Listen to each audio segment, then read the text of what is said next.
is an interview of Casey Luskin of the Discovery Institute on Fox News. In it, Casey butchers science, reality, and just flat-out lies through his teeth to support his primitive views.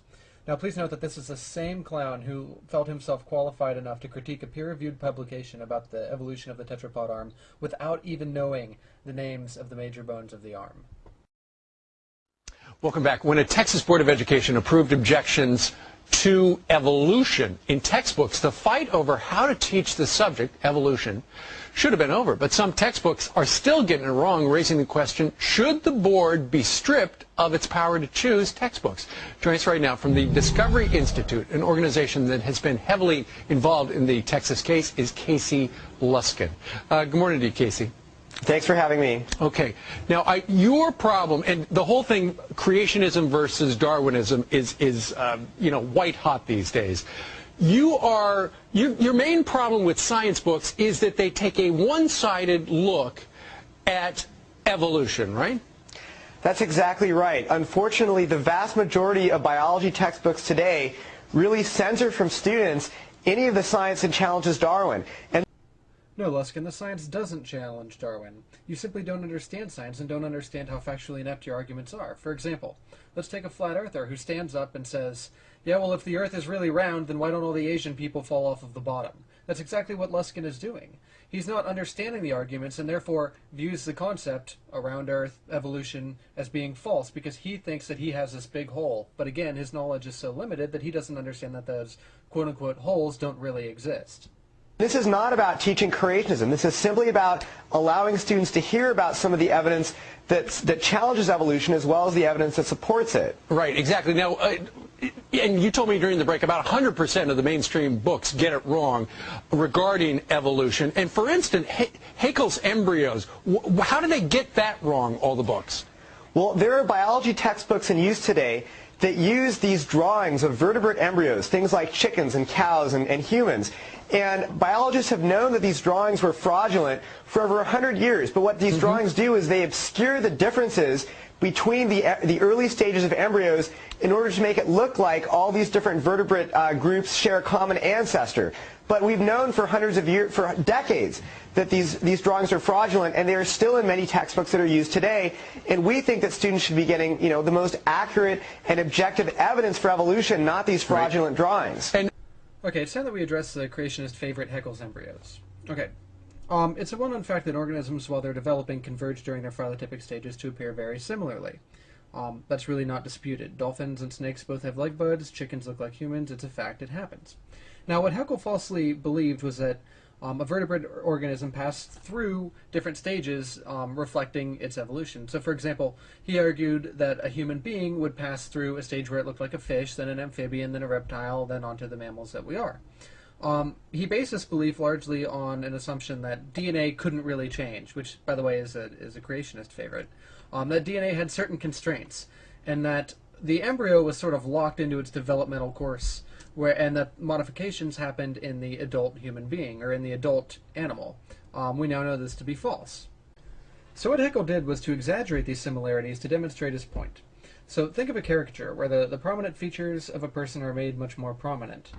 Now, note that Haeckel didn't make any of these characteristics or similarities up. They are really all there in the embryos, and they are very similar. That being said, however, exaggerating them still isn't acceptable in science, which is why Haeckel's embryos are viewed the way they are. Note that the ironic thing about this is that Luskin is doing the same exact thing Haeckel did. While Haeckel dishonestly exaggerated the similarities in the embryos, Luskin is dishonestly exaggerating the differences in the embryos. He's doing the exact same thing, although I would argue that what Luskin is doing is more immoral, simply because what Haeckel based his drawings on actually existed. These similarities are there. Whereas what Luskin is doing is he's trying to mislead you into thinking that there are no similarities whatsoever, which is more dishonest because he's fabricating something. Also, for some strange reason, creationists seem to think that Haeckel's embryos are a major source of people accepting evolution, when that's simply not the case. The similarities during development are nowhere near the strongest pieces of evidence supporting evolution, but instead they simply focus on this one thing because that's all that they can grasp at. It's actually kind of similar to people denying dinosaurs existed and finding one paleontologist who fabricated a dinosaur fossil so that he could get famous, and then they take that fossil and say, aha, this fossil is forged, all the books containing dinosaur fossils have it all wrong, it's completely wrong, dinosaurs never existed, we win. That's exactly what Luskin is doing, and that's exactly what creationists always do. Another example is Darwin's Tree of Life. I mean, that's what I learned back in the day, but there are holes all punched through that as well. As we learn more and more about the DNA evidence, we're finding that when you take one gene, it gives you one version of the Tree of Life, but when you use a different gene, it gives you an entirely different version of the Tree of Life. I'd like to quickly point out that the last bit was a blatant lie. This is something that's been remarkably well studied, and every major gene in every organism not subject to horizontal gene transfer adheres to and completely supports the Tree of Life. Now, everything from the molecules in your eye helping you see to even snake venom completely adheres to the Tree of Life and supports it. I'll touch more on this here in 1 second. I'll let Luskin finish. An article in the journal New Scientist recently said that the Tree of Life is being, quote, annihilated, unquote, by the new DNA evidence. And yet when we look at textbooks, they present the Tree of Life as if it's an unadulterated fact. Folks, this is a perfect example as to why exactly you cannot trust these people.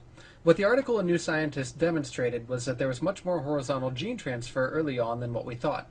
So what is horizontal gene transfer? Well, it basically happens when two organisms of different species swap genes with each other. This happens mostly in bacteria and lower-level organisms. It's actually one of the major problems with antibiotic resistance in the sense that we all have normal flora and bacteria in our intestinal tracts.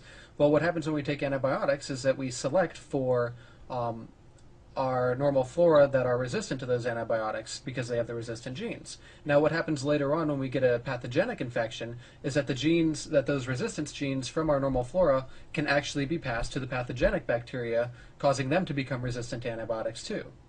So what Casey Luskin is basically doing here is taking the example of New Scientist, which was that there's much more horizontal gene transfer in the lower Tree of Life than what we previously thought, and he's applying it to the entire tree, as if there's this murkying of the water between amphibians and reptiles and birds and mammals and things like that, which simply isn't the case. If anything, the article in New Scientist applied to the bottom 1/15th of the tree, where the remainder of the tree is perfectly intact. There is no horizontal gene transfer between larger organisms simply because that doesn't happen.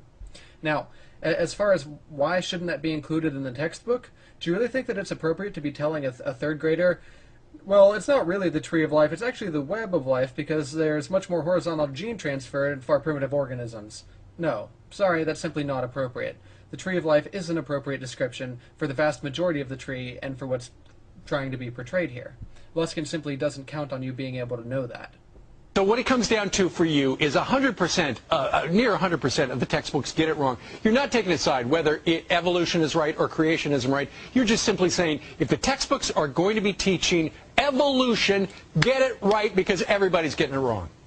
Well, we don't support the teaching of creationism, but we do support the teaching of good science.